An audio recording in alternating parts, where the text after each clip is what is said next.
बिहार सरकार के मंत्री संजय झा ने आरजेडी सांसद मनोज झा को सोच समझकर बोलने की नसीहत दी है। उन्होंने कहा, ऐसा कोई भी स्टेटमेंट नहीं देना चाहिए जिससे किसी को तकलीफ हो।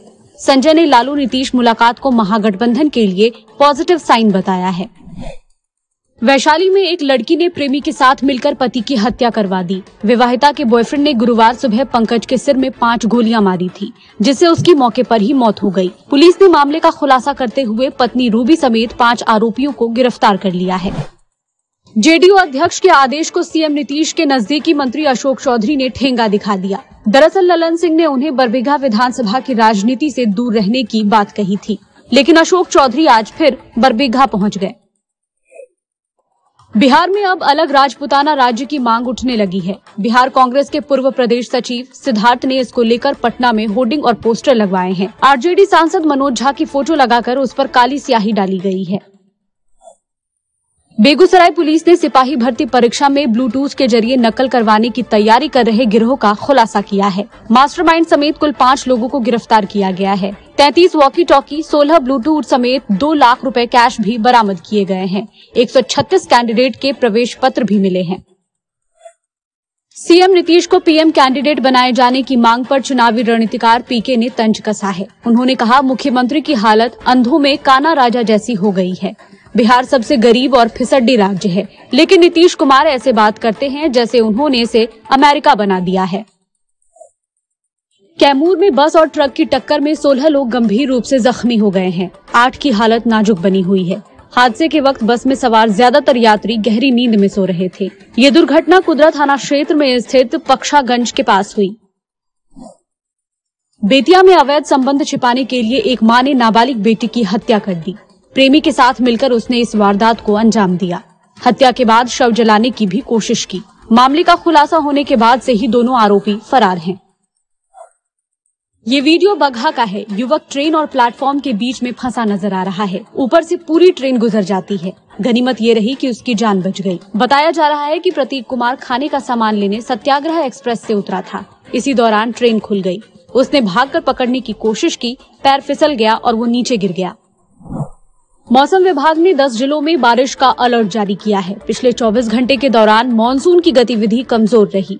अधिकतर जिलों में लोगों को उमस भरी गर्मी का सामना करना पड़ा। प्रदेश में मौसम शुष्क बना हुआ है। मानसून की सक्रियता में कमी आने के कारण अधिकतम और न्यूनतम तापमान में बढ़ोतरी दर्ज की गई है।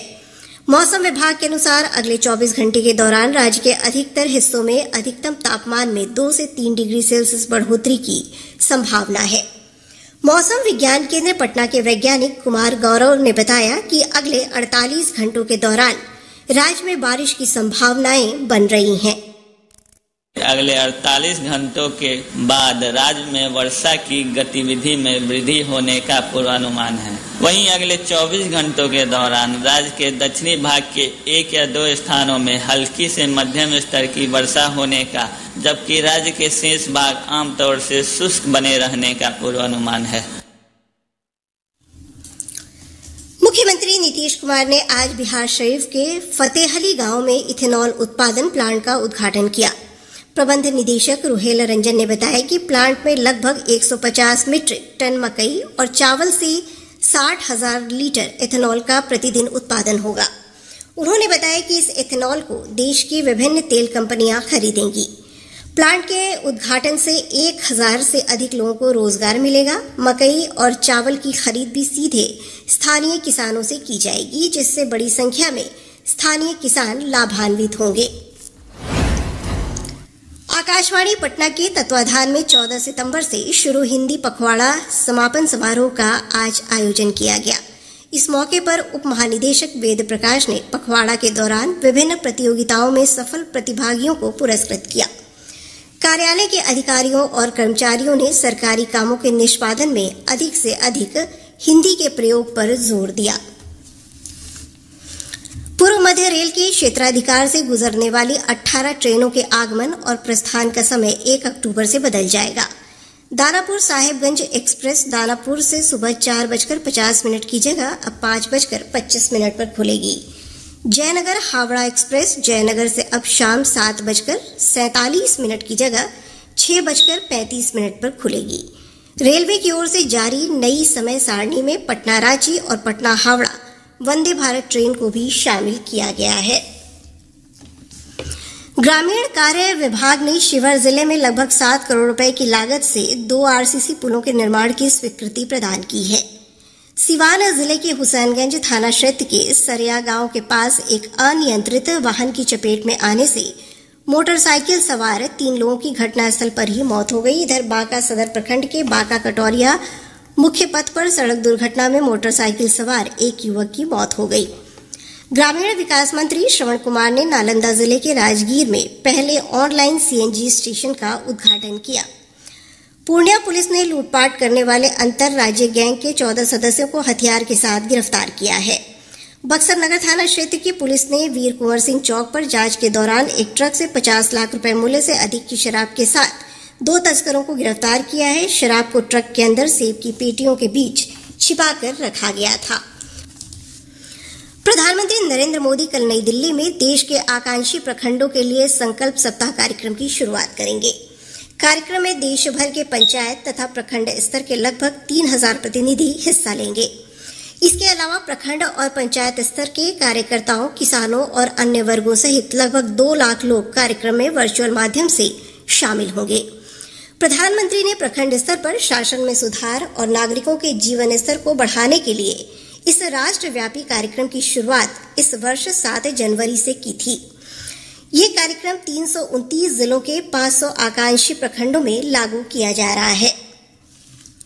प्रधानमंत्री नरेंद्र मोदी ने कहा है कि राष्ट्र 1 अक्टूबर को प्रातः 10 बजे स्वच्छता पहल शुरू करेगा। श्री मोदी ने सोशल मीडिया पोस्ट में कहा कि स्वच्छ भारत एक साझा जिम्मेदारी है और इसके लिए प्रत्येक व्यक्ति को प्रयास करना चाहिए। उन्होंने सभी से स्वच्छ भविष्य के लिए इस प्रयास में शामिल होने का आह्वान किया। चीन के हॉगझाओ में खेले जा रहे एशियाई खेलों के 6ठे दिन भी आज भारतीय एथलीटों ने शानदार प्रदर्शन किया। भारत 8 स्वर्ण, 12 रजत और 12 कांस्य पदक समेत कुल 32 पदकों के साथ पदक तालिका में 4थे स्थान पर पहुंच गया है। गृह मंत्री ने कहा कि भारत में पिछले 9 वर्षों में कई बदलाव हुए हैं और ये राजनीतिक स्थिरता और निर्णय लेने की नीति के वर्ष रहे हैं। राज्य में डेंगू का प्रकोप जारी है। स्वास्थ्य विभाग से प्राप्त जानकारी के अनुसार प्रदेश में डेंगू से अब तक 15 लोगों की मौत हो चुकी है। वहीं मरीजों की संख्या लगभग 7000 के आंकड़े को पार कर गई है। पिछले 24 घंटे में डेंगू के 284 नए मामले सामने आए हैं। पटना में सबसे अधिक 102 नए मामलों की पुष्टि हुई है। वहीं सारण में 26, मुंगेर में 21, पूर्वी चंपारण में 14 और मुजफ्फरपुर में 11 नए मरीज मिले हैं। इस बीच स्वास्थ्य विभाग ने लोगों से डेंगू के लक्षण मिलते ही नजदीकी स्वास्थ्य केंद्र से संपर्क करने की अपील की है। नई दिल्ली स्थित अपोलो अस्पताल के वरिष्ठ चिकित्सक डॉक्टर जतिन आहूजा ने डेंगू से बचाव के लिए सुरक्षा उपायों को अपनाने की सलाह दी है। राष्ट्रपति द्रौपदी मुर्मू ने संसद के विशेष सत्र में दोनों सदनों से पारित महिला आरक्षण विधेयक को मंजूरी दे दी है। केंद्र सरकार ने अधिनियम के लिए गजट अधिसूचना जारी कर दिया है। राष्ट्रपति की मंजूरी के बाद अब यह विधेयक कानून बन गया है। कानून में लोकसभा और राज्य विधानसभाओं तथा दिल्ली विधानसभा में महिलाओं के लिए 33% सीटें आरक्षित की गई हैं। अनुसूचित जाति और अनुसूचित जनजाति के लिए मौजूद कोटे के अंदर इन जातियों की महिलाओं के लिए 33% आरक्षण भी दिया गया है। उपराष्ट्रपति जगदीप धनखड़ ने कहा कि राजनीतिक स्वार्थ के लिए संवैधानिक संस्थानों पर प्रतिकूल टिप्पणी करना उचित नहीं है। राजगीर में नालंदा विश्वविद्यालय के विद्यार्थियों को संबोधित करते हुए उपराष्ट्रपति ने कहा कि राजनीतिक हित के लिए जो लोग ऐसा कर रहे हैं वे देश हित के विरुद्ध काम कर रहे हैं।